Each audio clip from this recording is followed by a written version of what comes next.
Votre attention s'il vous plaît. Cet élément est en français. Contactez-nous pour savoir s'il est aussi disponible en la langue de votre préférence. Veuillez aussi noter qu'il est en audio uniquement. Dépourvu de ce fait d'image originaire. Évangile-éternel.com. Si c'est l'évangile éternel que vous recherchez, alors c'est ici. ChristEquality.com. Les cieux sont à la portée de votre main, juste par un simple clic de la souris. La rubrique Pasteur éternel. vous présente aujourd'hui l'homme de Dieu, le bien-aimé, l'apôtre Blanchard Ingela, ministre de l'Évangile éternel. Recherchez-vous les enseignements de l'apôtre Blanchard Ingela? Allez sur ChristEquality.com ou sur evangileeternel.com/blancharengala.html. Les enseignements sont disponibles en texte, audio et vidéo. Surtout, ne partez point sans souscrire à l'une de nos chaînes YouTube qui correspond à votre version linguistique. Souscrivez s'il vous plaît. Bonne édification au nom de notre commun Seigneur et Dieu Jésus-Christ. Amen.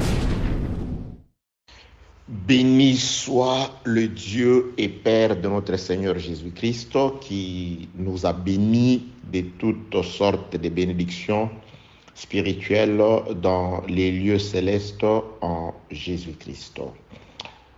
Je suis dans la joie et d'être de nouveau devant mes frères et sœurs en Jésus-Christ, afin que par moi, il vous soit communiqué la volonté de Dieu notre Père. Ça fait depuis longtemps que nous avons commencé avec cet enseignement sur je dirais, subdivisé en 3 parties avec 3 thèmes différents, mais traitant du même sujet. Donc, la première partie intitulée « Qui sauva Bathsheba de la mort avec 8 audios » et la seconde partie qui est intitulée « Le paix de fils d'Amon pour l'expiation de Bathsheba » avec 15 audios à l'appui, et la dernière partie intitulé « Le découronnement du roi des Rabbats » avec 17 audios dont celui et celui-ci qui est le dernier. Donc Dieu nous a soutenus, Dieu nous a conduits, Dieu nous a vraiment, je crois, exhortés, consolés, censurés, corrigés, enseignés, instruits selon la petite ou les dons de la petite grâce qui m'a été départie. En tout cas, je crois avoir mis à la disposition de l'épouse de Jésus-Christ et c'est que le Seigneur avait jugé bon qu'il lui soit donné. Voilà, nous voici arrivés à la fin, je dirais, de cet enseignement, je dirais, parce que j'avais promis qu'il y a des fenêtres ou des portes qui s'étaient ouvertes pendant que nous enseignons. Et j'avais promis et je promets de pouvoir revenir dans un autre thème afin de pouvoir aborder certains sujets ayant trait aux activités de Babylone. Mais je crois que ça va être après que nous ayons passé un temps d'exhortation. Là, c'est le découronnement du roi des Rabbats, audio numéro 17. Passons sans plus tarder à la lecture de cette portion des Écritures qui nous a été servie, la portion des Écritures que nous nous sommes servis comme texte de base. Difficile, le français. Voilà, 2 Samuel, chapitre 12e, Non, je commence d'abord parce que je vais faire un petit résumé afin de pouvoir mettre un point virgule.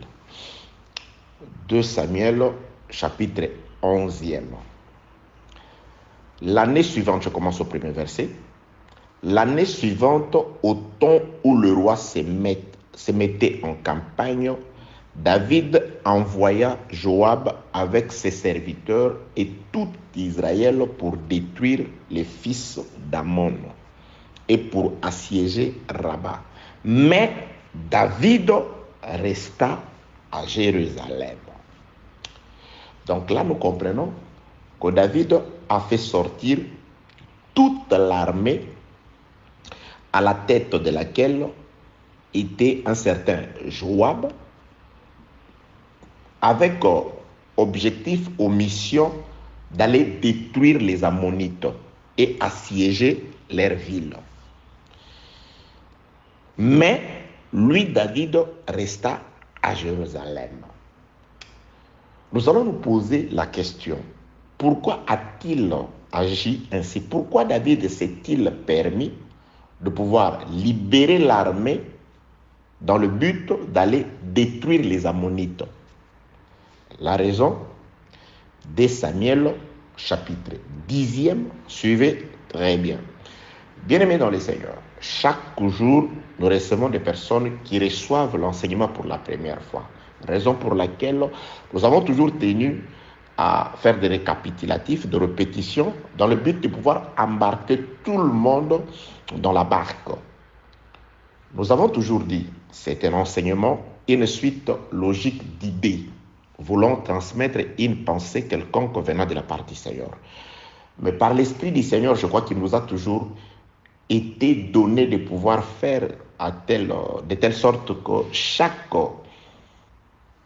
portion ou chaque intervention, chaque audio soit une prédication presque totale pouvant faire comprendre à celui qui ne reçoit que la seule prédication, à lui faire comprendre, à lui donner une idée sur ce qui a été dit, ce qui est en train d'être dit et c'est sur quoi on est arrangé pour dire. Donc, chaque note vocale ou chaque audio a toujours été une prédication totale, quoique faisant partie de tout un enseignement. Nous avons commencé notre lecture, je le répète, s'il n'est arrivé bien-aimé dans le Seigneur de ne tomber que sur cet audio, contacte tout simplement la personne par qui tu as reçu l'audio, par lui, il te sera communiqué ou il te sera donné les audios manquants. Nous avons commencé la lecture dans 2 Samuel chapitre 11 où nous avons expliqué quelque chose de très très pertinent. David a fait sortir toute l'armée avec Joab à sa tête dans l'objectif d'aller détruire les Ammonites et d'assiéger la ville de Rabat. Mais lui, David, est resté à Jérusalem. Ce n'est pas en vain que les Écritures ont donné cette précision. Lui n'est pas sorti, il est resté à Jérusalem. Mais l'armée avec à sa tête Joab est sortie, mais David est resté à Jérusalem. La question première qui peut arriver, qui peut être posée par celui qui n'entend ou celui qui n'écoute que pour la première fois cet audio, et pourquoi se permet-il? Oui, bien-aimé dans le Seigneur, il y a toujours une raison dans les Écritures, dans chaque fait, dans chaque acte. Pourquoi David se permet-il de faire sortir son armée pour aller détruire un peuple et assiéger leur ville? La réponse se trouve dans le livre de Samuel, chapitre 10. Nous allons lire. De Samuel, chapitre 10, le premier verset. Après cela, le roi des fils d'Ammon mourut, et Hanun, son fils, régna à sa place. David dit, je montrerai de la bienveillance à Hanun, fils de Nakash, comme son père en a montré à mon égard. Et David envoya ses serviteurs pour les consoler au sujet de son père. Lorsque les serviteurs de David arrivèrent dans le pays des fils d'Ammon, les chefs des fils d'Ammon dirent à Hanun, leur maître, penses-tu que ce soit pour honorer ton père que David t'envoie des consolateurs? N'est-ce pas pour connaître et explorer la ville? et pour la détruire, qu'il a envoyé ses serviteurs auprès de toi. Alors Hanun saisit les serviteurs de David, leur fit raser leur fit raser la moitié de la barbe et fit couper leurs habits par les milieux jusqu'au haut des cuisses, puis il les congédia. David, qui fut informé, envoya des gens à leur rencontre, car ces hommes étaient dans une grande confusion. Et le roi leur fit dire, restez à Jéricho jusqu'à ce que votre barbe ait repoussé. Revenez ensuite. Les fils d'Ammon, voyant qu'ils s'étaient rendus au Dieu à David, firent enrôler à leur solde 20 000 hommes de pied chez les Syriens de Beth-Rehob et chez les Syriens de Tsoba, 1000 hommes chez le roi de Maaka et 12 000 hommes chez les gens de Tob. À cette nouvelle, David envoya contre eux Joab et toute l'armée, les hommes vaillants. Donc nous avons compris que la raison pour laquelle David a libéré, a fait sortir l'armée pour aller faire la guerre aux Ammonites, c'était l'hostilité de leur roi. Comment le roi des Ammonites a répondu, a rendu le mal pour les bienfaits de David. Pendant que son papa est mort, il était en deuil. David fait dépêcher des consolateurs pour les consoler, en tenant compte de comment il était en bon terme avec le défunt, son père le roi. Alors, ces derniers, sur instigation de ces hommes, méprisèrent ou méprisa les envoyés de David. Et voyant, se rendant compte de combien il était odieux son acte, il a commencé à se préparer à la guerre. Et de son côté aussi, David a fait sortir ses soldats pour aller à la guerre. Donc, le déclenchement de la guerre a eu pour raison l'acte odieux commis par le roi Hanun de Rabat, de fils des Ammonites, vis-à-vis des hommes paisibles de David. Cet acte-là a fait que, 2 Samuel chapitre 11, David puisse libérer l'armée. Et qu'est-ce qui est arrivé par la suite? 2 Samuel chapitre 12e, j'ai dit aujourd'hui c'est les points virgules. Donc je vais essayer de faire un résumé par rapport à tout ce qui a été dit. Et n'oubliez pas, bien-aimés dans le Seigneur, lorsque nous faisons toujours le résumé, Dieu nous rappelle toujours, ou nous passons toujours comme des glaneurs, nous ramassons ce qui a été peut-être, ce qui n'a pas été vu avant. Donc les glaneurs, ce sont ceux qui passent après les moissonneurs, afin de pouvoir ramasser ce qui serait, ce que le moissonneur aurait oublié. Que la paix, la grâce et la miséricorde de Dieu soient avec vous au nom de Jésus-Christ. Donc nous avons compris, David fait sortir son armée pour s'attaquer aux Ammonites, pour la simple raison que les Ammonites ont rendu le mal pour le bien que David leur a fait. Ils ont méprisé le paisible consolateur envoyé par David. Cet acte a déclenché la guerre. Et cette guerre, David n'est pas sorti d'abord. Il a juste libéré son armée. Il est resté à Jérusalem. 2 Samuel chapitre 12. La finalité, je commence la lecture au 29e verset. David rassembla tout le peuple et marcha sur Rabat. Il l'attaqua et s'en rendit maître. Il enleva la couronne de dessus la tête de son roi. Elle pesait 1 talent d'or et était garnie de pierres précieuses. On l'a mis sur la tête de David, qui emporta de la ville un très grand butin. Il fit sortir les habitants et les plaça sous des scies, des herses de fer et des haches de fer. Il les fit passer par de fours à briques. Il traita de même toutes les villes des fils d'Ammon. David retourna à Jérusalem avec tout le peuple. Donc là, c'est le résumé par rapport à la lettre. Donc ce que je suis en train de dire, en tout cas, n'importe qui peut le dire, parce que je ne fais que résumer ce qui est écrit, la lettre, sans pour autant en donner l'essence ou l'explication. Que la paix, la grâce et la miséricorde de Dieu soient avec vous. Nous avons toujours dit ceci. Dans la prédication ou prêcher ne se limite pas au niveau de lire ce qui est écrit. Elle ne se limite pas non plus au niveau d'expliquer ce qui est écrit. Parce qu'il y a des gens qui lisent et qui expliquent mais qui n'enseignent pas. Vous pouvez expliquer quelque chose sans enseigner. Je donne juste l'exemple. J'ai toujours donné l'exemple de Joseph. Lorsque Pharaon a eu son songe, il a exposé les songes. Joseph est arrivé, il a expliqué, voilà ce que tu as vu.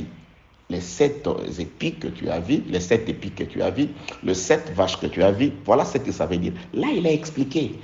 Mais si Joseph s'était limité à expliquer, l'Égypte ne serait pas sauvée. Alors, Joseph va commencer sa prédication par rapport à la lettre qui lui a été présentée par le roi et à l'explication, à l'interprétation que lui a donnée. Oui, bien aimé, je vous assure, il nous arrive surtout dans les assemblées des saints. Vous allez dans un culte, vous voyez quelqu'un juste expliquer ce qui est écrit. Voilà ce que ça veut dire ceci, ça veut dire cela. Mais si vous vous limitez là-bas, le peuple ne sera pas sauvé. Il faut parler comme Joseph. Il explique, voilà, les 7 épis maigres veulent dire ceci. Les 7 épis gras veulent dire ceci. Les 7 vaches maigres qui ont bouffé, qui ont avalé, les 7 vaches grasses veulent dire ceci, Il a expliqué, mais il ne peut pas se limiter là-bas. Quand vous nous expliquez que Boaz c'est Jésus-Christ, ben vous avez juste expliqué. Mais on a besoin maintenant de voir les effets de ce Jésus en nous. Un médecin consulte un malade, il lui explique, après avoir consulté, il prend le thermomètre, il prend, je ne sais pas, le peser, il lui fait faire des examens, il allume une petite torche, il lui fait ouvrir la bouche avec un petit bâton, les yeux et consort, il prend des trucs, il l'introduit dans les oreilles, il lui fait une prise de sang, il lui demande la salive, les urines, toutes ces choses. Après, les médecins commencent à expliquer aux patients. Voilà ce que je trouvais. Tu as des problèmes de maux de tête et consorts. L'explication ne résout pas les problèmes du patient. Le médecin doit procéder à enseigner, c'est-à-dire à appliquer la science qu'il a apprise à l'école ou à l'institut, à l'université, par rapport aux explications qu'il a données. Voilà, après avoir fait des examens, des analyses, j'ai constaté que tu as un problème des reins, tu as un problème d'estomac, tu as un problème, je ne sais pas, de typhoïde et consorts. Maintenant, voilà ce que nous allons faire. Voilà ce que nous allons faire pour te rétablir. Joseph, après avoir expliqué, voilà ce que veulent dire les 7 vaches maigres, veulent dire, les 7 vaches grasses veulent dire cette année d'abondance. Les 7 vaches maigres veulent dire cette année de disette. Il ne se limite pas là. Il se limite là. Maintenant, il va commencer la prédication. Voilà ce que nous allons faire maintenant. Il regarde les gens, il regarde Pharaon, il commence la prédication. Nous allons chercher parmi nous quelqu'un qui a de la sagesse, qui a de l'intelligence. Nous allons l'élever. Il commence à leur enseigner l'application des explications qu'il vient de donner. Voilà ce que veut dire les songes. Voilà, j'explique. Maintenant, je vous enseigne comment faire pour éviter que les 7 vaches maigres puissent avaler les 7 vaches grasses. Comment faire? Comment éviter la catastrophe? Bien aimé, si vous vous limitez à expliquer, oui, vous voyez quelqu'un, il donne des explications, ça veut dire Christ, ça veut dire arbre, arbre veut dire Moïse, ça veut dire ça. Après, c'est fini. Vous ne faites rien, vous n'avez rien fait. Enseigner, c'est regarder le peuple, c'est partir dans l'application, l'applicabilité de ce que vous avez dit. Maintenant, qu'est-ce qu'on doit faire par rapport à l'explication de Bathsheba que vous nous avez donnée? C'est comme ça. Pierre, ce jour-là, saisi par le Saint-Esprit, le jour de la Pentecôte, il est sorti, il a prêché. Quand le Saint-Esprit, les gens parlaient en langue consort et tout, les gens pouvaient dire voilà, voilà. Il commence la prédication. Quand il commence la prédication, il explique ce que vous voyez ici, ce que vous voyez. Ça veut dire, voilà Joël. Il interprète, il donne l'essence de ce que les gens voyaient.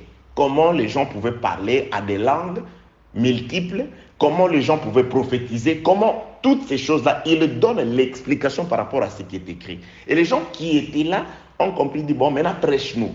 Qu'allons-nous faire maintenant? Ah, voilà. Maintenant, par rapport à l'explication que Pierre leur a donnée sur ce qui est écrit dans le livre de Joël, voilà Joël. Ça, c'est l'accomplissement de Joël. Maintenant, je vous prêche. Qu'est-ce que nous allons faire? Répentez-vous, soyez baptisés. Voilà ce qui arrivera. Bien aimé, c'est ça le travail d'un homme de Dieu. il ne se limite pas à faire la lecture de la lettre, il ne se limite pas non plus à expliquer la lettre, mais il doit ramener, après avoir, comme le médecin, fait la consultation, après s'être rendu compte de ce qui dérange les patients, maintenant il doit appliquer les remèdes qu'il faut dans les patients. Voilà ce qui se passe maintenant. Par rapport à toute la science que j'ai étudiée à l'université, voilà, il faut des piqûres. Il faut des séances, il faut, je ne sais pas, des cachets. Il va appliquer les résultats des examens dans l'application. Maintenant, ce que tu dois faire, tu ne rentres plus chez toi. Tu vas rester interné ici. Infirmière, voilà, il écrit, tel cachet, tu passes à la pharmacie. Viens avec la piqûre. Une piqûre le matin, une piqûre. C'est ça l'enseignement. Voilà ce que nous allons faire. Voilà, c'est aider le peuple à comprendre la pensée de leur Seigneur et à savoir ce qu'il doit faire. Pierre ne se limite pas à dire voilà ce que vous voyez, ça veut dire Joël, il donne beaucoup de révélations, mais il dit, on lui posa la question, maintenant que tu nous as expliqué ça, qu'allons-nous faire? Que devons-nous faire maintenant? Ah, voilà ce que vous allez faire. Que la paix, la grâce et la miséricorde de Dieu soient avec vous. L'intelligence des médecins ne consiste pas seulement à faire des analyses, mais à donner des réponses par rapport aux résultats des analyses. Le rôle d'un prédicateur ne consiste pas seulement à expliquer la lettre, mais à donner des résolutions aux gens par rapport à l'explication de la lettre. Voilà ce que Moïse faisait, ce que ça veut dire aujourd'hui. Mais vous, voilà ce que vous allez faire par rapport à l'explication que nous avons compris de la lettre. Que la paix, la grâce et la miséricorde de Dieu soient avec vous au nom de Jésus-Christ. Bien-aimés dans le Seigneur, nous avons compris, là je fais un petit résumé par rapport à ce que nous avons dit, en tout cas dans cette troisième partie qui comporte 17 audios. Donc je ne saurais pas vous faire les résumés dans moins d'une heure ou dans une heure par rapport à tout ce qui a été dit des heures et des heures. Que la paix, la grâce et la miséricorde de Dieu soient avec vous. Donc, cet acte du roi Hanoun qui sera hostile aux serviteurs paisibles de David, nous avons compris selon les Écritures que c'est l'acte qu'a commis les serpents dans les jardins. Les serpents s'est rendu odieux à Dieu en méprisant les consolateurs qui étaient dans les jardins, Adam. Par son acte qui a fait chuter Adam, ces jours-là, Dieu a aussi été en colère contre les serpents et Dieu a déclenché la guerre. Désormais, inimitié entre deux postérités. La postérité du serpent et la postérité d'Adam par Ève. Depuis ce jour-là, Dieu a fait déclencher une guerre. Une guerre qui aboutira jusqu'à ce que la tête du serpent sera écrasée. L'acte du roi Hanoun aussi, par lequel il s'est rendu hostile aux serviteurs de David, a été le déclenchement d'une guerre. Et cette guerre est partie jusqu'à ce que David doit sortir, il doit laisser Jérusalem, car le peuple ne peut pas rentrer à Jérusalem si David en personne ne sort pas. Donc pendant tout le temps où David est resté, Joab et l'armée des vaillants sont sortis. Le peuple qui était sorti n'était pas rentré. Et la victoire sur le roi Hanoun n'avait pas été accordée. Et la couronne qui était sur la tête du roi Hanoun n'avait pas été récupérée par David. Pourquoi est-ce que nous parlions, ou nous sommes en train de parler sur la récupération de la couronne? Nous avons compris que lorsque Dieu a placé Adam dans les jardins, il lui a aussi donné une couronne sur la tête. La couronne sur la tête d'Adam, c'était la domination, l'autorité, la royauté, parce que Adam était un roi dans les jardins. Dieu lui a confié une couronne, et cette couronne était d'un talent d'or. Or, un talent d'or, d'après Exode chapitre 25, le verset 39, c'était le poids d'or utilisé pour la fabrication des chandeliers ainsi que de tous ces ustensiles. Donc les chandeliers, Dieu avait fait d'Adam la lumière. Par la crainte de Dieu d'Adam, il illuminait la terre. Grâce à Adam, il y avait la paix, la tranquillité et la lumière était dans tous les jardins d'Éden. C'est comme le véritable Adam, quand il est venu, il confirme que lui c'est le véritable Adam. Il dit, je suis la lumière du monde. Quiconque marche avec moi, il ne bronche pas, parce que celui-là, il sait où il place son pied. C'est pourquoi la parole de Dieu est une lampe. La révélation, c'est une lumière. Quiconque marche selon la parole de Dieu, il est en sécurité. Que la paix, la grâce et la miséricorde de soient avec vous, au nom de Jésus-Christ. Donc, David, comment? Adam, quand il pêche, il perd la couronne. Il perd premièrement la royauté. Il devient esclave de celui qui avait triomphé de lui, du serpent. Le diable reprend la royauté. Il reprend l'autorité sur Adam. Il va dominer sur la terre. Il va s'aimer sa nature, c'est-à-dire il est le prince des ténèbres. Le diable va s'aimer le ténèbre sur toute la surface de la terre. Donc la terre va être couverte de ténèbres. J'ai expliqué ceci. Le péché d'Adam a plongé le monde dans les ténèbres. Il a plongé la terre dans les ténèbres, dans l'obscurité. Et le péché d'Adam a aussi eu sa répercussion sur la terre. La terre innocente a été maudite à cause du péché d'Adam. Il a été dit à la terre que tu produiras des épines.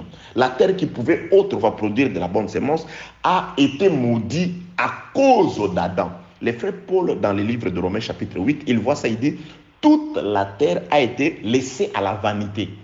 Donc le monde attend la révélation des fils de Dieu. Jésus-Christ, quand il est venu, il a trouvé la terre entière, le monde entier, couvert des ténèbres, c'est-à-dire sous la domination de Satan. Parce que Adam a perdu la royauté, il a perdu la couronne. La couronne est passée de la tête d'Adam vers la tête du serpent. Jésus, quand il arrive dans le livre de Luc, chapitre 4, verset 5, on lui présente que voilà, c'est moi les ténèbres qui règnent. Le diable dit à Jésus, voici tout le royaume de la terre ainsi que leur gloire, cela m'a été donné. Et moi, je la donne à qui je veux.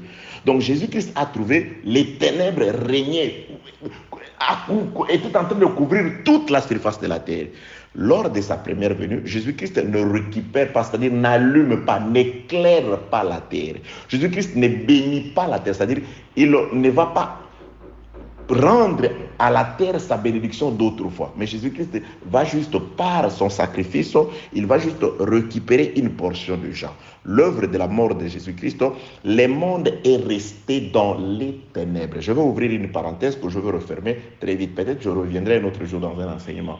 Sur ce qui est écrit dans le livre de Matthieu chapitre 25, le vierge folle, la Bible déclare, pendant qu'elles attendaient, les 10 vierges, pendant qu'elles attendaient l'époux, tellement que l'époux tardait, elles s'assoupirent toutes les 10, c'est-à-dire elles ont été plongées dans un profond sommeil.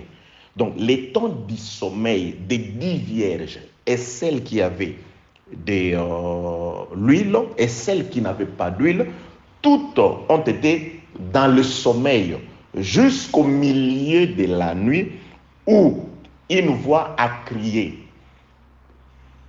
voici l'époux, allez à la rencontre. Mon problème ici, c'est le milieu de la nuit.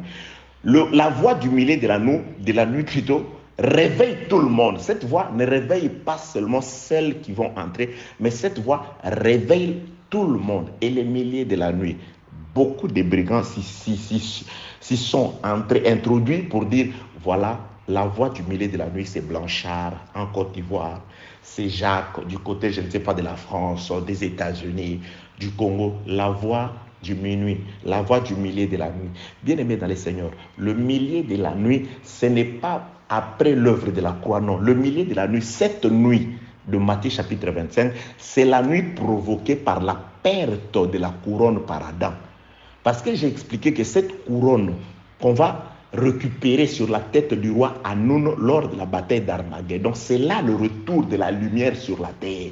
Parce que lorsque Jésus-Christ va vaincre Satan, les 10 rois, dans la bataille d'Armageddon, il va introduire un royaume de lumière, un royaume de paix, un royaume de tranquillité. Pourquoi? Parce que les ténèbres seront liées quelque part. Les ténèbres seront emprisonnées, fermées quelque part. Donc, la couronne sur la tête de David, c'est ça la lumière qui va, le jour, ce sera le jour qui va réapparaître afin de pouvoir éclairer la terre qui jusque-là est couverte de ténèbres. Donc, le milieu de la nuit, c'est l'œuvre de la croix, bien-aimés dans le Seigneur. Cette nuit, ce n'est pas la nuit qui vient après le coucher du soleil, parce qu'il y a nuit au milieu de la nuit. C'est-à-dire, Jésus-Christ, quand il meurt, c'est le temps de la nuit. C'est temps de la nuit, le temps de la nuit introduit par la mort de Jésus-Christ qui va jusqu'à l'enlèvement, le matin, le retour, se trouve dans la grande nuit, dans l'absence de la lumière, l'absence de la couronne. C'est-à-dire, tout le temps que l'humanité va traverser, depuis le péché d'Adam jusqu'à la bataille d'Armageddon, c'est aussi le temps de la nuit. C'est le temps où les ténèbres est en train de régner sur la terre. Je vais me parler de l'Église. J'ai expliqué que l'Église est une ville que Dieu a séparée. C'est-à-dire, c'est comme Gozen. Pendant que tout l'Égypte est dans les ténèbres, mais à Gozen, il y a la lumière. Dieu a fait sortir les justes du milieu de cette nuit, des ténèbres, pour les placer sur une montagne. Donc nous sommes une ville située au-dessus de la montagne, mais toute la terre est sous le règne du diable. Toute la terre est couverte par les ténèbres. Donc Matthieu chapitre 25, lorsqu'on dit au milieu de la nuit, une voix cria et dit, voici l'époux. Cette voix des milliers de la nuit, ce n'est pas un homme, je ne sais pas, de la Côte d'Ivoire ou du Congo, c'est l'œuvre de la croix. L'œuvre de la croix, accompagnée de l'effusion du Saint-Esprit, a réveillé beaucoup d'appelés.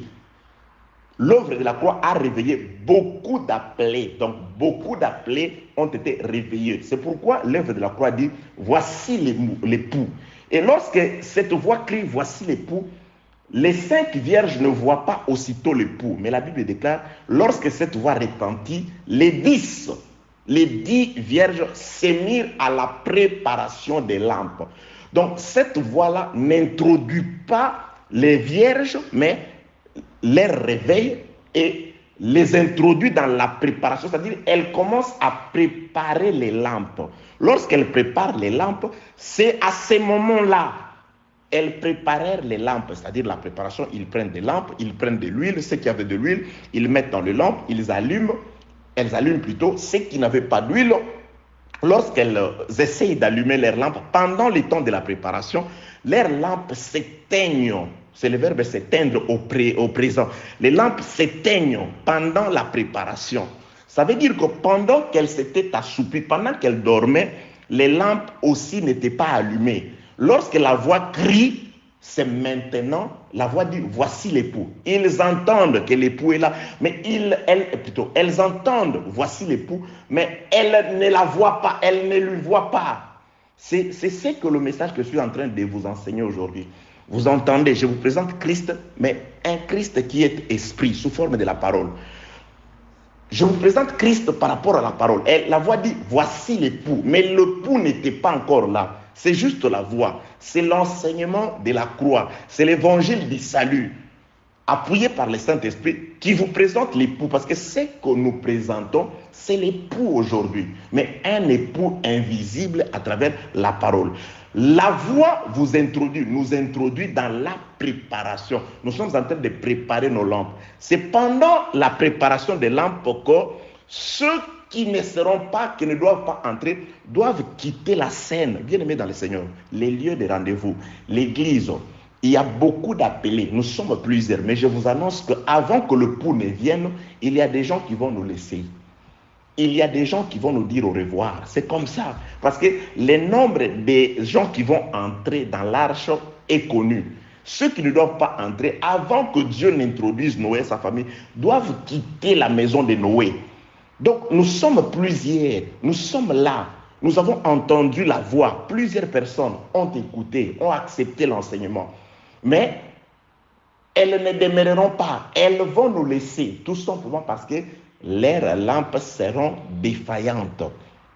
Que la paix, la grâce et la miséricorde de soit avec vous. Donc je parle ici, sans polémique, juste pour expliquer la voix qui crie au milieu de la nuit. La voix qui crie au milieu de la nuit, ce n'est pas la voix d'un homme de la terre, mais c'est l'œuvre de la croix qui a réveillé tout le monde. Les Pierre, les Jacques, les apôtres, les Saphira, les Anania, tout le monde, beaucoup d'appelés, mais très peu d'élus entreront.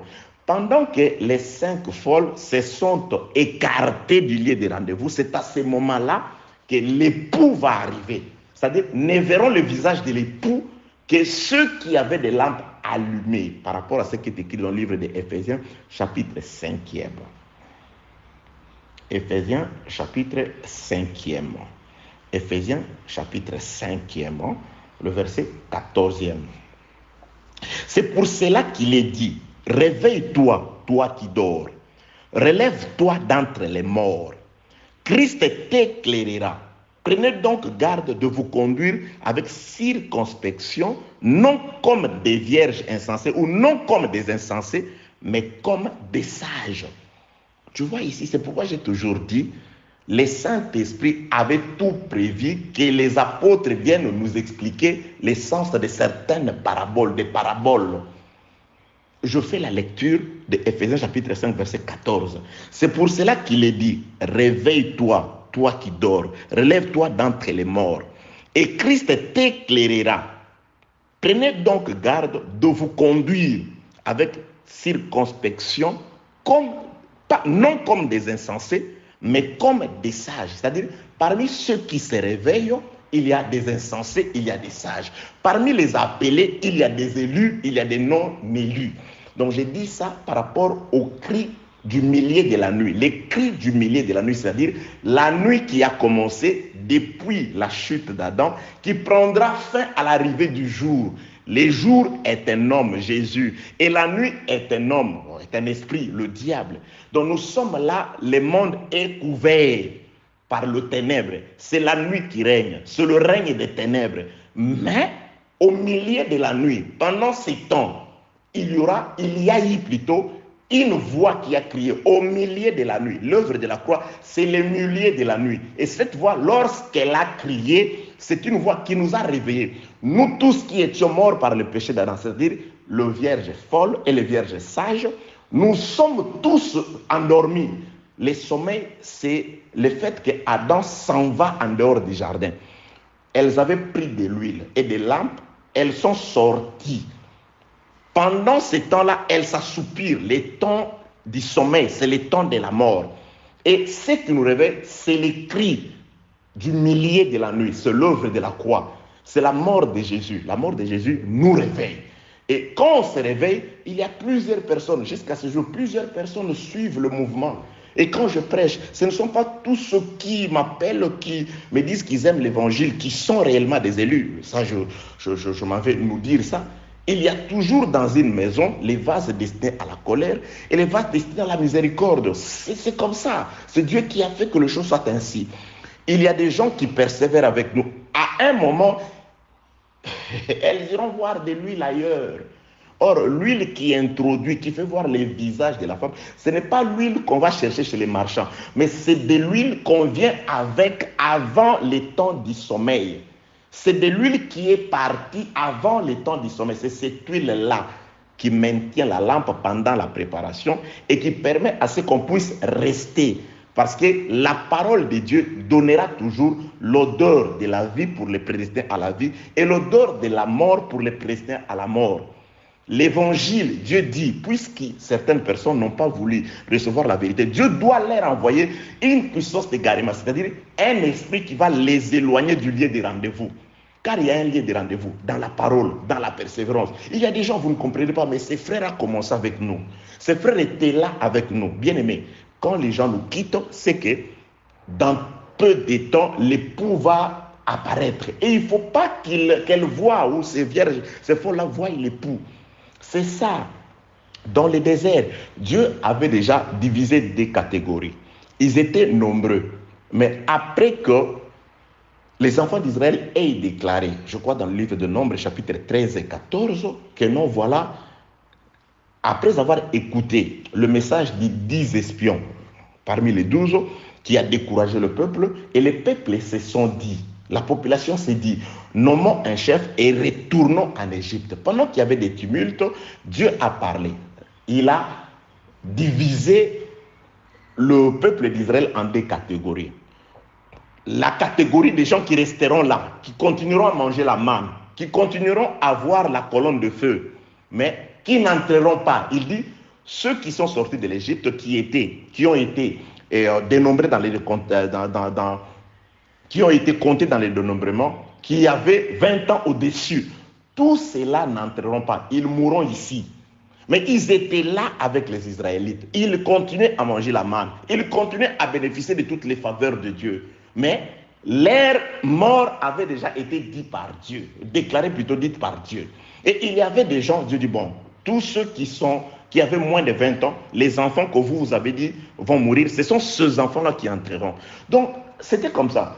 Les sauvés, leur salut, c'est-à-dire l'entrée dans le pays de la promesse, dépendait aussi de la destruction, de l'absence de ceux. Il suffit juste de regarder. Ton oncle là, il a quel âge? Non, il a 40 ans. Pourquoi tu dis ça? Non, parce que s'il a 40 ans aujourd'hui, c'est que quand nous sommes sortis, il avait 25 ans. Oui, il avait 25 ans. Ah, donc aussi longtemps que ton oncle est vivant, donc nous, on n'entrera pas. Donc l'entrée était conditionnée par l'absence, par la destruction d'une certaine catégorie de gens. Donc Dieu n'avait pas de place. L'époux n'avait pas de place pour 10 vierges. Il n'y en avait que pour 5. Alors qu'est-ce qui devait arriver? Il fallait que 5 autres puissent s'éloigner du lieu des rendez-vous. Quelle soit la puissance d'égarement, puisse les égarer, puisse les amener loin de ces milieux-là, afin que celles qui étaient destinées à entrer puissent entrer. Et quand elles reviennent, on leur dit, je ne vous connais pas. Jésus-Christ dit, je connais mes brebis et mes brebis me connaissent. Quand on te dit qu'on ne te connaît pas, c'est que tu ne fais pas partie de ces brebis. Donc les brebis prédestinées au salut sont entrées. Et les appelés qui n'étaient pas élus ne peuvent pas entrer et la porte fut fermée. Donc moi, là, je suis allé juste pour parler du milieu de la nuit. Donc les milieux de la nuit, parce que les gens, quand vous confondez les milieux de la nuit déjà, vous dites non, voilà, non, le milieu de la nuit, c'est un cri qui présente un époux invisible. Voici l'époux, allez à sa rencontre. Mais lorsqu'on parle, elles entrent dans la préparation. Elles entrent d'abord dans la préparation. C'est alors qu'après, l'époux dont il s'agissait va faire voir son visage. L'œuvre de la croix nous a montré l'époux par le message du Saint-Esprit aujourd'hui, l'enseignement. Nous présente un époux invisible. Et cela nous plonge dans la préparation des lampes. Et pendant que nous préparons des lampes, il y a des gens qui doivent nous laisser, qui doivent partir. Il y a une catégorie dite des enfants d'Israël qui doivent périr dans le désert. L'entrée des enfants d'Israël dans le repos dépendait aussi de la mort d'une certaine catégorie de gens. Donc il y a des gens, quand ils mouraient, les prédestinés à entrer disaient, oh gloire à Dieu, il en reste combien? Oh, il en reste encore 100. Oh, donc quand est-ce qu'ils vont mourir? Oui, bien aimé dans le Seigneur, il y a ces personnes-là qui doivent nous quitter, qui doivent partir, parce que nous, on doit entrer. Et il y a des gens, de même qu'il y a des brebis qui doivent venir, il y a des enfants qui devaient naître au désert, mais il y a aussi des brebis galeuses qui devaient partir, qui devaient mourir au désert. Ça a toujours été comme ça. Paul le dit dans le livre de 1 Corinthiens chapitre 10, du 1er au 3e verset.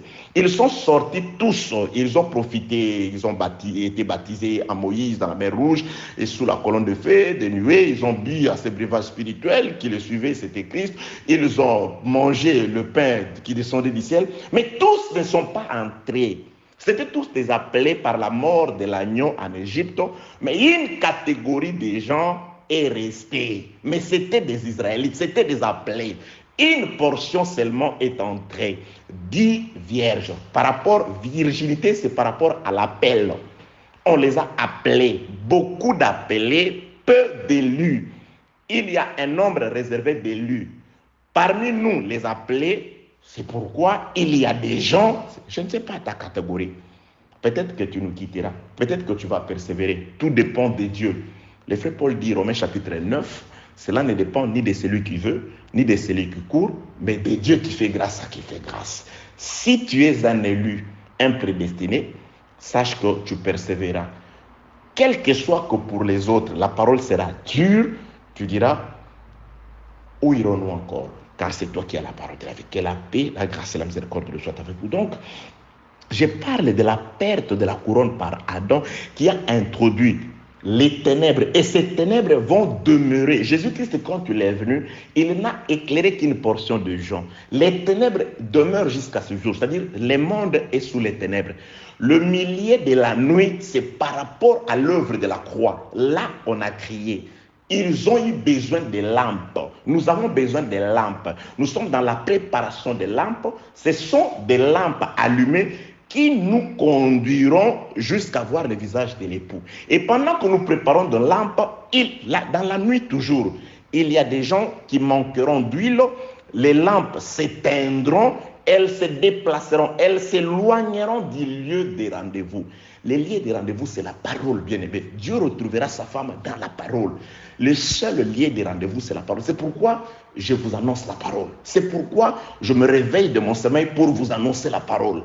Afin que cette parole vous présente l'époux invisible, mais à travers la parole, afin que cette parole maintienne comme de l'huile vos lampes allumées, que vous ne soyez pas comme des insensés, mais que vous soyez comme des sages, de manière à ce que vous voyez le visage de l'époux, qu'ils disent « Entrez dans la paix de votre maître » et que les autres, ils leur disent que je ne vous connais pas. Je connais mes brebis. Quand on vous dit qu'on ne vous connaît pas, c'est que vous ne faites pas partie de ces brebis. Je connais mes brebis et mes brebis me connaissent. Pourquoi? Parce que mes brebis ont des lampes allumées, qui se maintiennent allumées, et mes brebis voient mon visage. À travers l'évangile aujourd'hui, mes brebis persévéreront. Que les temps soient durs ou difficiles, les brebis vont persévérer. Oh, qui bien-aimé dans les seigneurs. Nous sommes dans les découronnements du roi des Rabat.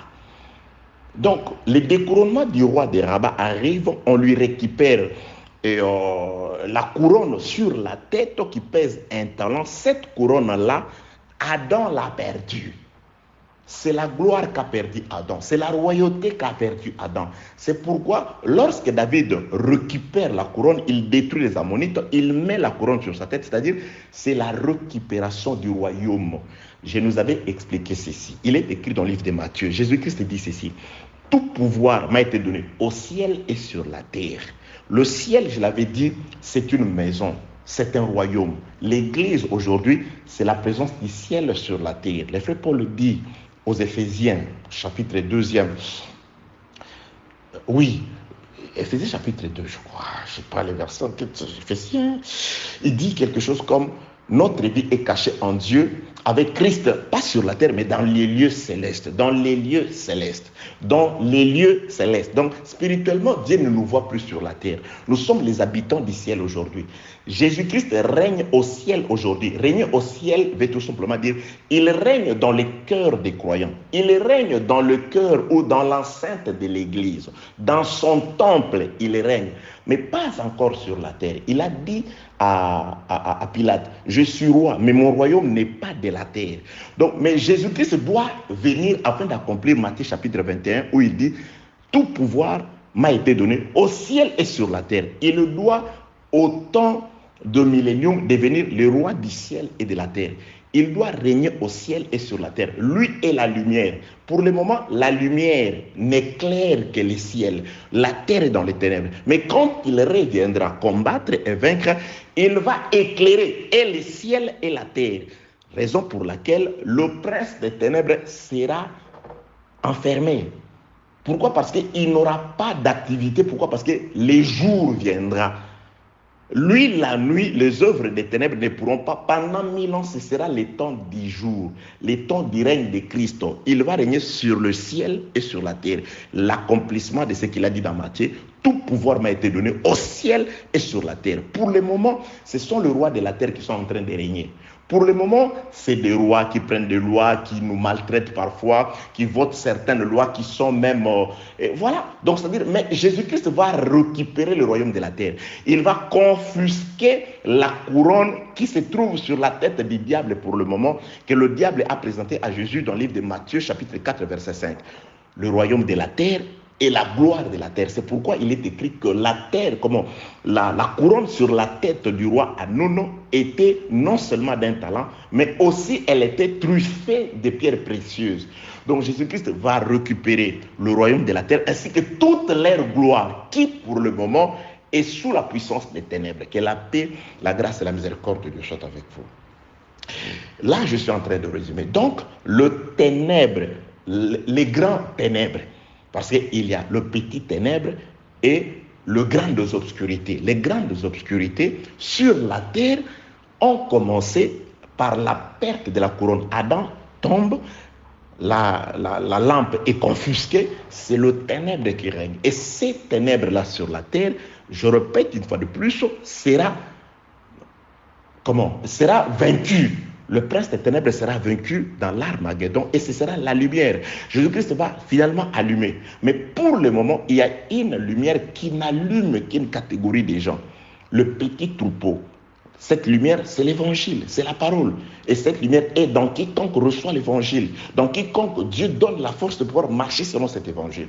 Mais en soi, la terre tout entière est sous le règne des ténèbres. Pour me déplacer, j'ai besoin d'aller voir le roi de la terre. J'ai besoin d'aller voir Ésaü.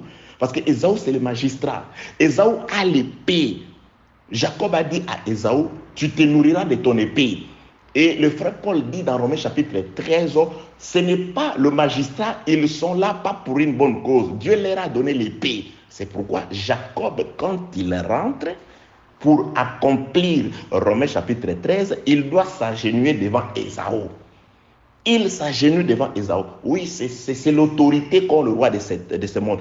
Jacob avait la bénédiction. Jacob avait la grâce de la terre. Mais sur la terre, son papa avait remis l'épée à Ésaü. Il arrive, il s'agenouille, il appelle mon Seigneur. C'est ce qui se passe aujourd'hui. Avant que je ne voyage, je ne me déplace pour aller te voir. Je dois aller voir Ésaü, lui demander un passeport, lui demander un visa. Il va commencer à me poser beaucoup de questions. Qu'est-ce que tu vas faire là-bas? Est-ce que tu as un billet? Est-ce que tu as une réservation d'hôtel? Est-ce que tu as toutes ces choses-là? Je dois les présenter à Ésaü. Pour le moment, c'est Ésaü qui a l'épée. Mais dans le livre d'Amos, chapitre 1er, on prophétise sur la destruction des dons, la destruction d'Ésaü. C'est pourquoi lorsque Israël a quitté l'Égypte pour aller à Canaan, dans le désert, il a vu Ésaü lui barrer les chemins avec le l'épée. Ésaü il a dit, oh mon frère, je suis sorti. Il a commencé à étaler. J'ai été en captivité, les Égyptiens m'ont fait souffrir, Dieu m'a délivré. Je rentre à Canaan, si tu peux me laisser passer. Ésaü a dit, tu ne passes pas par mon territoire. Les Édomites, tu ne passes pas par mon territoire, sinon je sortirai avec toi avec l'épée.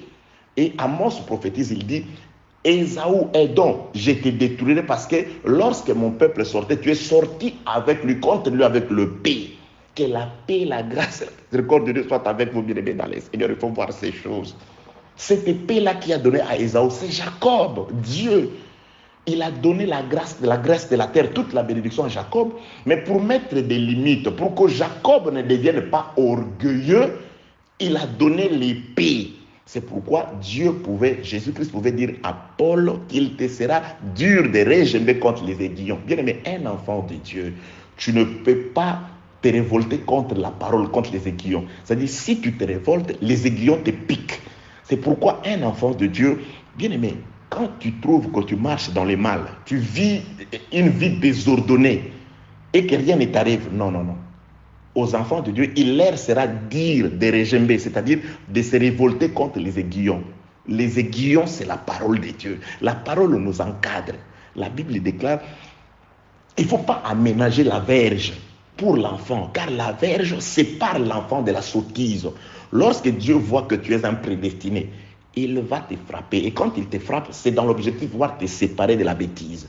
De manière à ce qu'il te trouve comme les vierges sages au lieu des rendez-vous. Et que tu puisses entrer. Et que tu puisses le voir. Et qu'il ferme la porte. Fin de la grâce pour nous. Que la paix, la grâce et la miséricorde de Dieu soient avec vous. Nous sommes dans les Ammonites aussi. Les fils des Ammonites, après avoir méprisé d'abord des paisibles envoyé de David, et par eux, Uri, le type de Christ, est aussi mort. Alors Dieu doit sortir. David sort lui-même afin de venir le ravager et récupérer la gloire. C'est pourquoi il y a une prophétie, Amos, toujours. Laissez-moi trouver cette prophétie, que la paix, la grâce et la miséricorde de Dieu soient avec vous. Le prophète Amos, c'est Amos, chapitre 1er. Qu'est-ce que tu me chantes là? Voilà, Amos, livre du prophète Amos, chapitre 1er, je commence au 14e verset. J'allumerai le feu dans le mur de Rabat. Voilà. Que la paix de Dieu soit avec vous au nom de Jésus-Christ. Le découronnement du roi des Rabbins. Qu'a-t-il fait ce roi pour qu'il se voit découronné de sa précieuse couronne d'un talent d'or trifeux et pétri ou trifé de diamants, de pierres précieuses? Qu'a-t-il fait? Qu'est-ce qu'il a fait? Il a méprisé les envoyés de David. Par lui est aussi tombé Uri.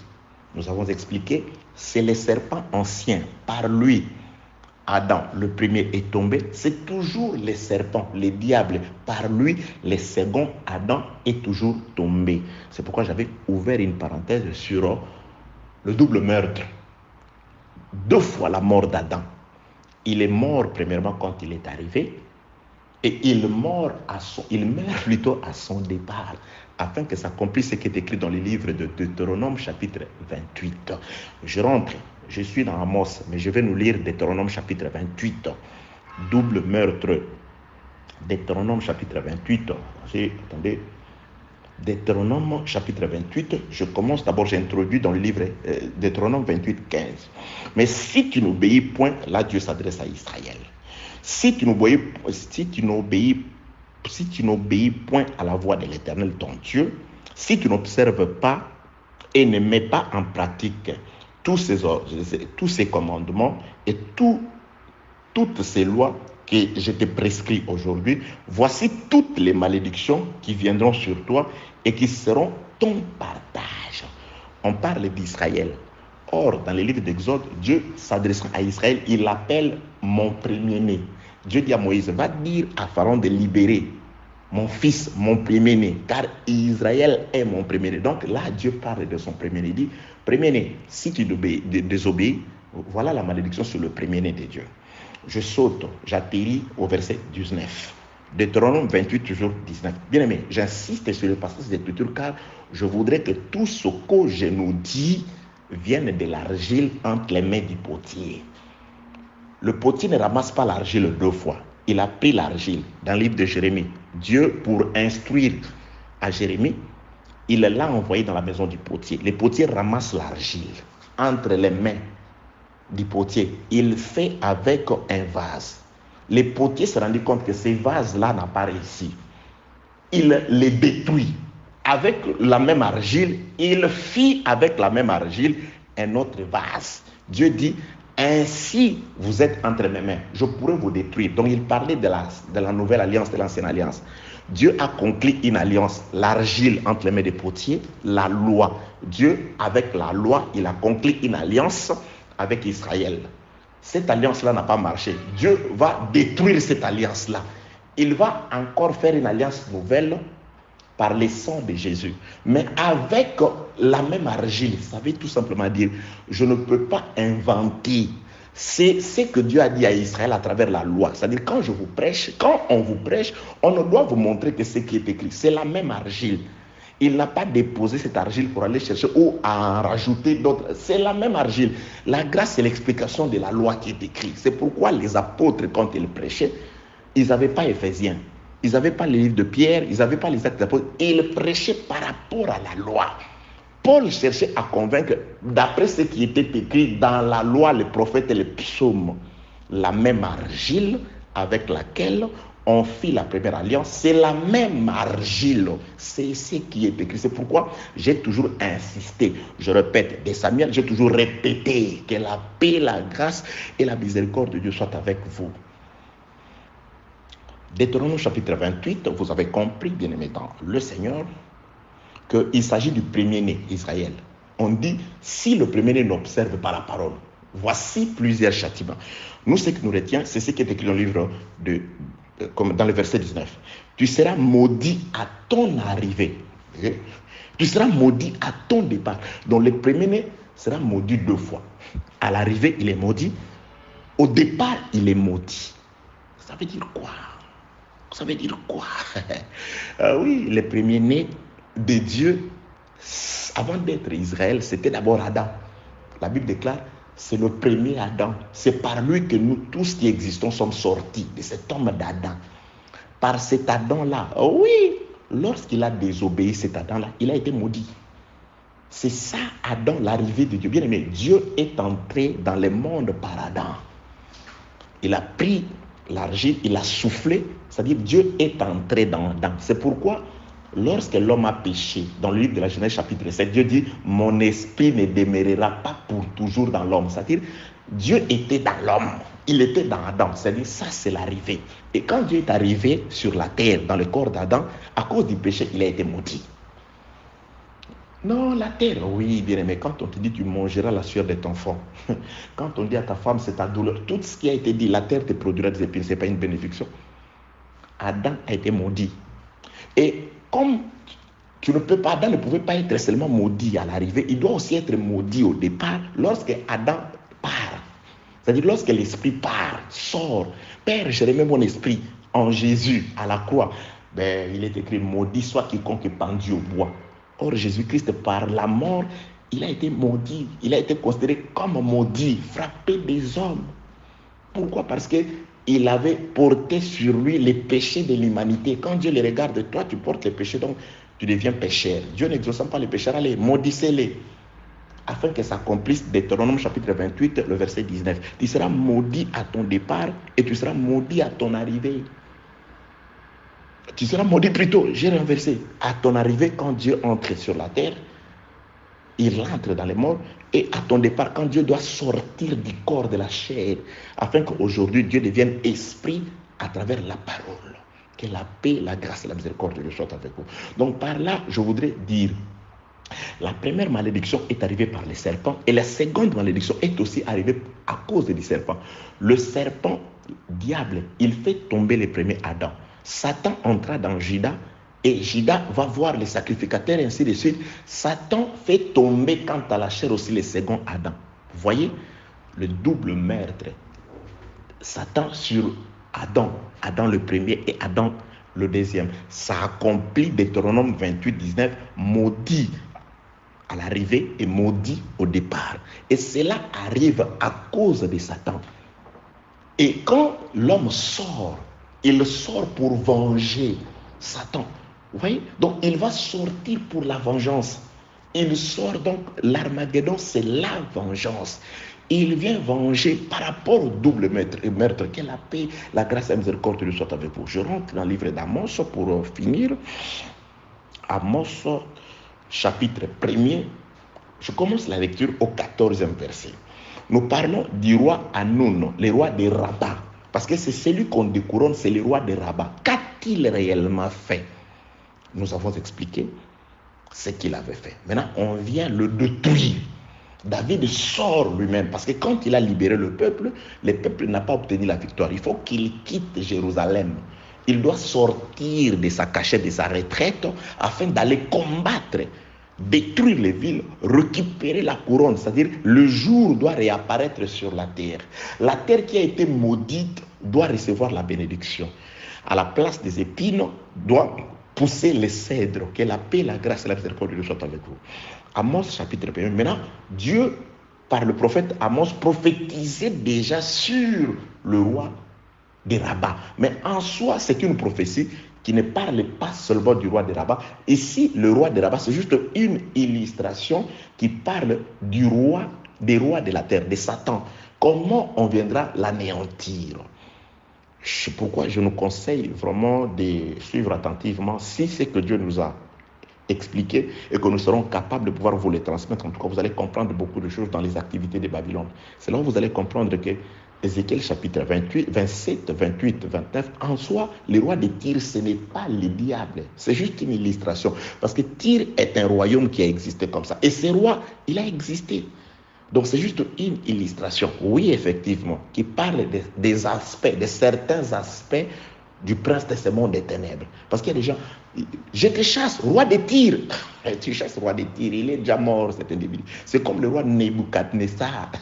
Parfois on l'explique comme les dragons, mais parfois Dieu l'appelle serviteur. C'est des illustrations. Le diable est esprit. Et Dieu avait utilisé parfois les nations pour faire souffrir Israël. C'était son dessein.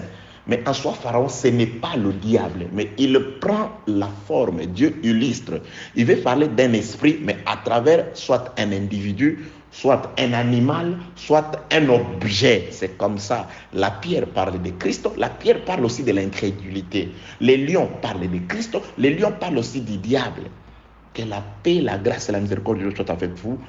Au nom de Jésus-Christ, les activités de Babylone. Je crois que Dieu, par rapport à vos prières et à ma prière, il nous sera capable de pouvoir, quand il nous sera donné d'ouvrir la bouche pour annoncer le royaume, que cela se fasse avec vraiment beaucoup d'ardeur, appuyé par le Saint-Esprit, de manière à ce que le seul objectif de Dieu s'accomplisse sur vous, c'est-à-dire que vous soyez rapprochés du Seigneur, que vous perséviez dans la vérité et que vos lampes demeurent allumées de manière à ce que vous voyez l'époux ou que vous entriez. Car Dieu m'a envoyé vous préparer pour l'enlèvement, pas pour autre chose. Vous devez aller à la rencontre de l'époux.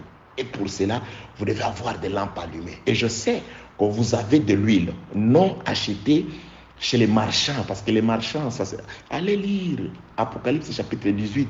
Sur la terre, il y a aussi des marchands de l'huile. L'huile qu'on reçoit sur la terre, l'huile qui introduit, ce n'est pas l'huile qu'on reçoit sur la terre. Sur la terre, il y a des marchands qui font le commerce avec cette femme. Apocalypse chapitre 18, commencez du 1er jusqu'au, je crois, 10. Vous allez voir cette femme-là. Parmi sa cargaison, il y a aussi de l'huile. Il y a des gens qui vont acheter de l'huile chez la femme à Babylone. Elle en vend aussi. Elle fait du commerce. Elle fait du trafic. L'huile qui introduit chez l'époux, ce n'est pas l'huile qu'on achète chez les marchands de la terre. C'est de l'huile qu'on a reçue. Les femmes, les 5 sages, leur huile est venue de la période avant le sommeil, avant la mort par le péché d'Adam. Il y a de ceux qui ont été prédestinés à recevoir et à garder de l'huile. Il y a de ceux qui n'avaient pas déjà d'huile. Et quand on arrive au temps de préparation, après les cris du milieu de la nuit, l'œuvre de la croix accompagnée du message du Saint-Esprit le jour de la Pentecôte, qui continue jusqu'à ce jour, quand nous sommes dans la préparation, nous avons tous entendu, voici l'époux, mais on ne l'a pas vu, parce qu'on doit d'abord préparer des lampes et continuer la marche. C'est pendant la préparation qu'il y a des gens qui vont s'écarter du lieu des rendez-vous, qui vont nous abandonner. Il y a des gens qui doivent tomber au désert. Elles étaient 2, les belles filles de Naomi. C'était elles avaient toutes accepté de suivre Naomi. Nous allons te suivre, Naomi, nous allons te suivre, Naomi, nous allons te suivre. Mais Naomi a donné un message qui a créé de la persévérance chez l'une et qui a éloigné l'autre. Lorsqu'elle a parlé, êtes-vous sûrs que même si aujourd'hui je couchais avec un homme et que de cela sortait un enfant, vous êtes sûr que vous allez attendre, vous allez patienter que cet enfant grandisse. Voilà, nous persévérons. Nous ne sommes pas du nombre de ceux qui se retirent pour se perdre, mais nous sommes du nombre de ceux qui restent, qui persévèrent pour sauver leur âme. L'autre a écouté le message, la prédication de Naomi, elle s'est retirée. Non, je suis moabite, ça c'est mon peuple, je reste ici. Elle s'est contentée de son peuple. L'autre dit, ton peuple sera mon peuple. Ta langue, ton Dieu sera mon Dieu. Je te suivrai partout. Elle a écouté ce message. Ce message a créé en elle la foi, la persévérance et l'espérance. Mais pour l'autre, elle est restée. Elle est restée parce qu'il n'y avait qu'un seul Boaz. Elle ne pouvait pas aller à 2. Il n'y avait que 5 places. Elle ne pouvait pas entrer à 10. C'est pourquoi Dieu avait déjà prévu qu'avant le sommeil, il y a eu de ceux qui avaient de l'huile suffisante. Il y avait de ceux qui n'avaient que des lampes. Elles seront appelées, mais elles ne persévéreront jamais. Vous croyez que ceux qui nous quittent ou ceux qui nous quitteront demain n'ont pas aujourd'hui l'idée de pouvoir suivre Christ?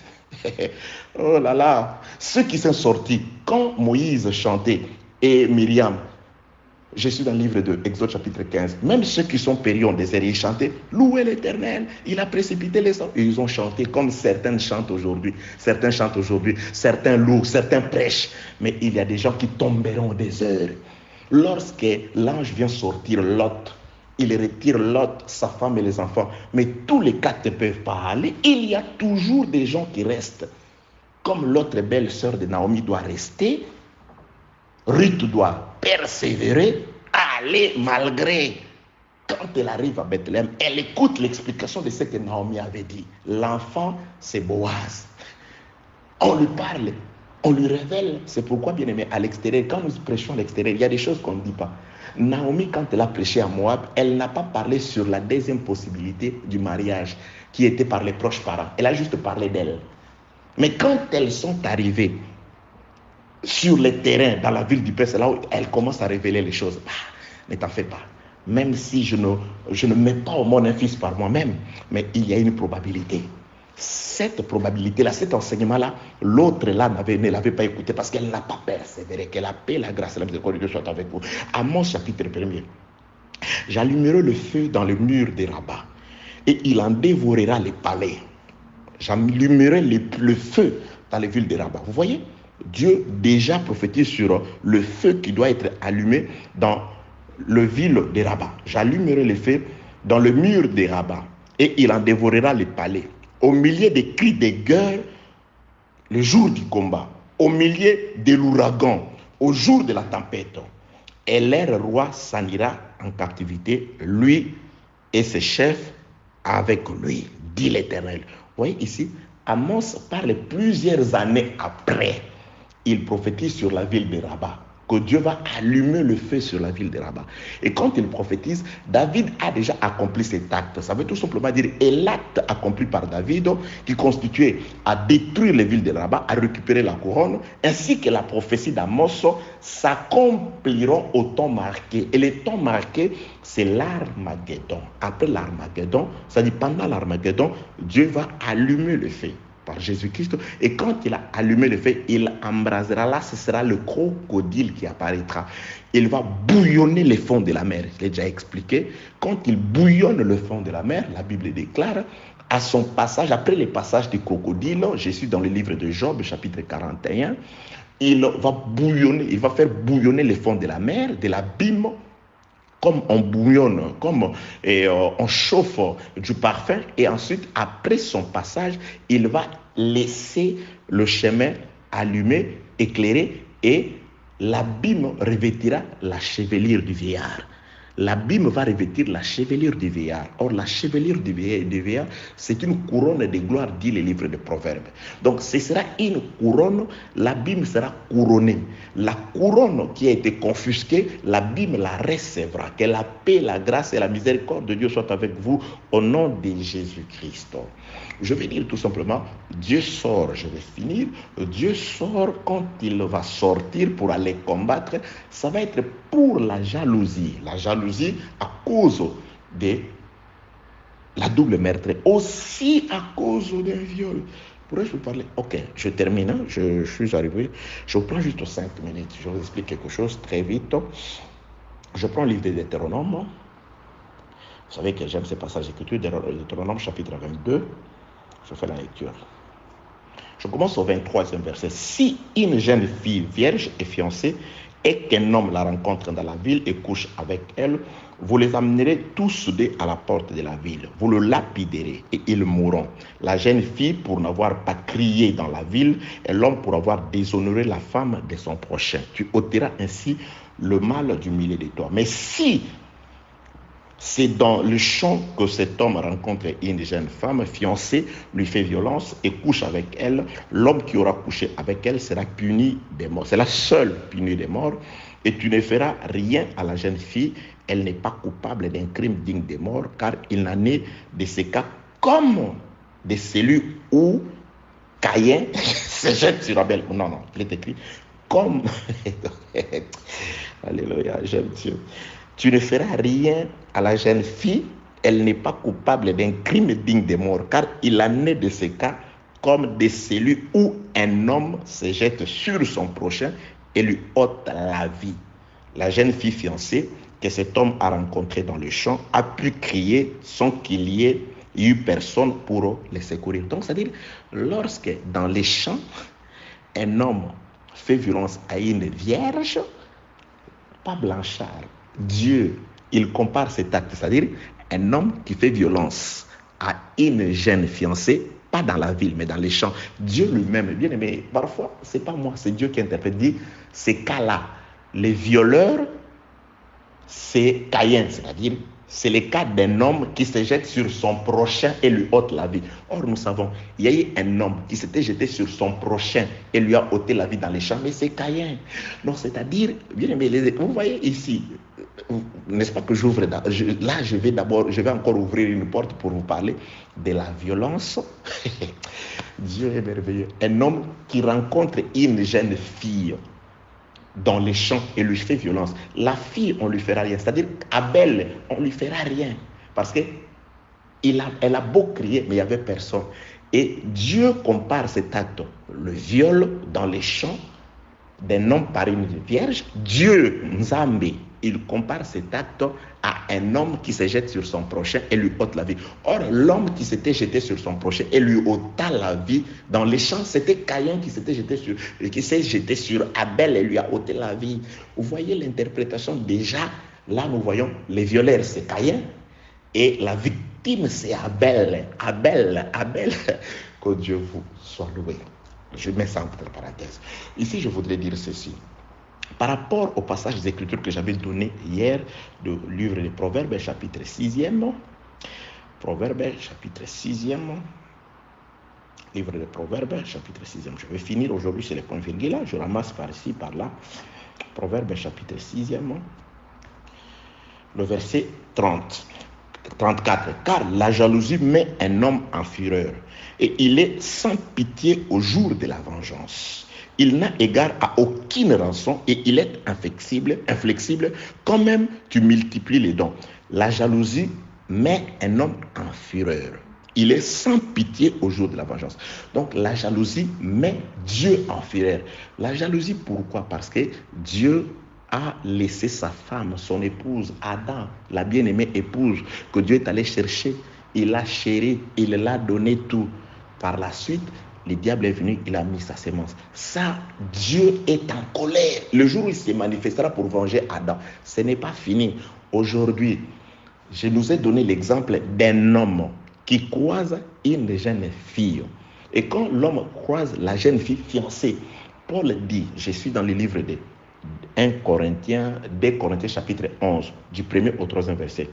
Je vous ai fiancé à un seul époux afin de vous présenter à Christ comme une vierge pure. Donc l'église, nous avons été fiancés par l'œuvre de la croix. Jésus-Christ nous a fiancés. Il a donné les prix. Maintenant, nous sommes fiancés, nous attendons, nous sommes en train d'être préparés afin d'aller à la rencontre de l'époux. Pendant la période des fiançailles, bien aimés, nous l'église, c'est pourquoi j'ai dit ceci. Je suis allé là-bas pour te donner l'exhortation. Toi qui écoutes l'enseignement, toi qui écoutes l'évangile, toi pour qui la mort de Jésus, le sang de Jésus a toute sa valeur sur toi. Sache que tu es français.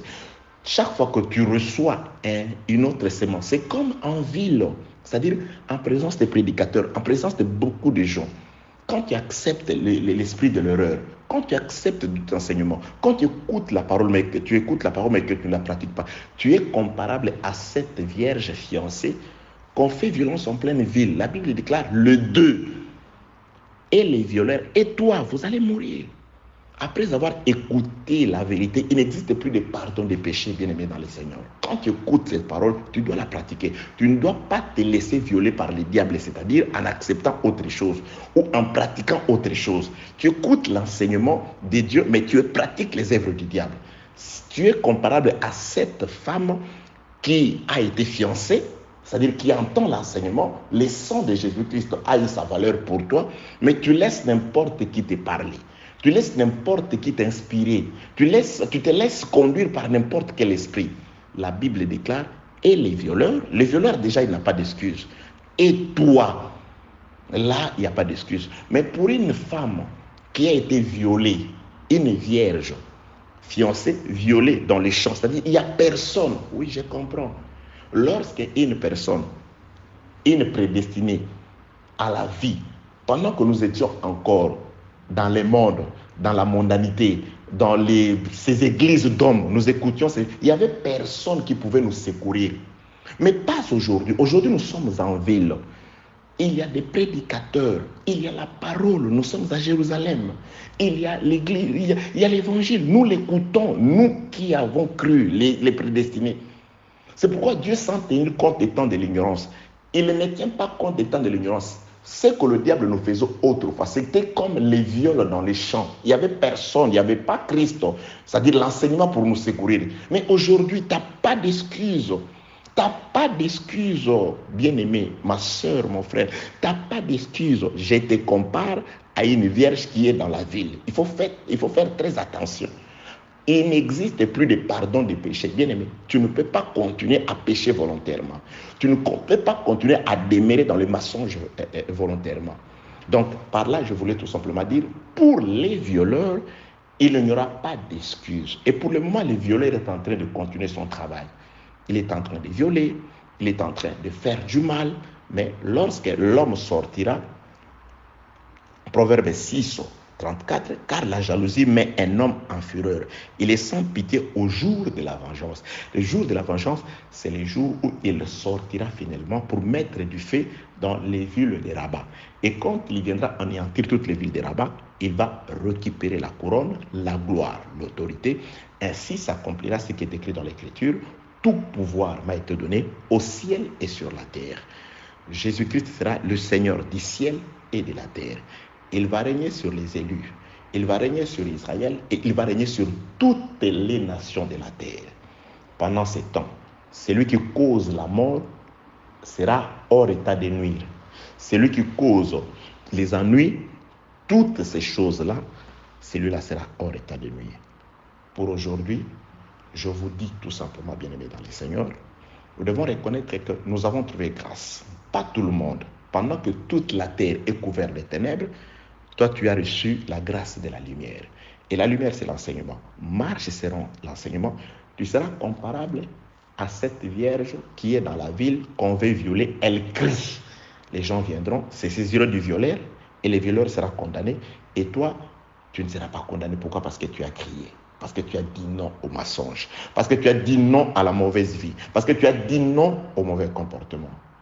Que Dieu vous bénisse, que Dieu vous garde. Seigneur Dieu Tout-Puissant, merci pour ta grâce, merci pour ta miséricorde. Donne-nous la force de persévérer dans la vérité. Donne à mon frère et à ma soeur les capacités de pouvoir se débarrasser de tout ce qui ne t'agrée pas. Jésus-Christ de Nazareth, je m'avais résisté à toute puissance impure, toute force des ténèbres, loin de mon frère, loin de ma soeur. Non de Jésus, que ta bénédiction soit sur tout celui qui accepte la parole, que ta grâce soit sur tout celui qui écoute la parole mais qui n'a pas la force de pouvoir se débarrasser du mal. Que cette main invisible qui a fait sortir Lot du pays de Sodome fasse sortir tous tes enfants, Seigneur Jésus, qui jusque-là sont retenus par les forces des ténèbres. Que la main puissante de la droite de Dieu leur fasse sortir du ténèbre, de tous les endroits où le diable les a placés. Au nom de Jésus, Seigneur, souviens-toi de ton peuple, Seigneur. Nous avons des problèmes, nous avons des difficultés, nous avons besoin de ton assistance. Que celui qui avait pourvu à Israël pendant leur chemin, que celui qui les avait donné le pain, que celui qui les a fait donner l'eau, que celui qui a combattu pour Israël puisse être là afin de pouvoir aussi nous aider, Jésus, à trouver tout ce dont il faut pour que nous soyons aussi entretenus pendant le temps des pèlerinages. Sois loué, Dieu Tout-Puissant, Dieu glorieux, Dieu de toute sainteté. Aide-moi, Seigneur Jésus, à me maintenir dans la vérité. Aide-moi, Seigneur, à être toujours disponible, Seigneur, à donner à ton peuple tout ce que tu mets à ma disposition. Rends-moi capable, Seigneur Jésus-Christ, de ne dire que ce que toi tu m'as demandé de dire. Dans le nom de Jésus, oui, Seigneur de grâce, je m'avais résisté à tout esprit impur, à toute puissance satanique et diabolique, voulant, Seigneur de grâce et de gloire, nous empêcher de faire ta volonté. Que tout ce qui est dit diable puisse s'éloigner de moi, de nous, au nom de Jésus. Une fois de plus, grâce, paix, bénédiction, lumière, assistance divine sur toute l'église de Dieu. Au nom de Jésus, fortifie tes serviteurs. Oui, fortifie tes enfants. Dans le nom glorieux de celui qui vit au siècle des siècles, qui règne d'éternité en éternité. Jésus, le Saint de Dieu, nous avons ainsi prié. Amen. Amen. Bonne édification au nom de notre commun Seigneur et Dieu Jésus-Christ. Amen.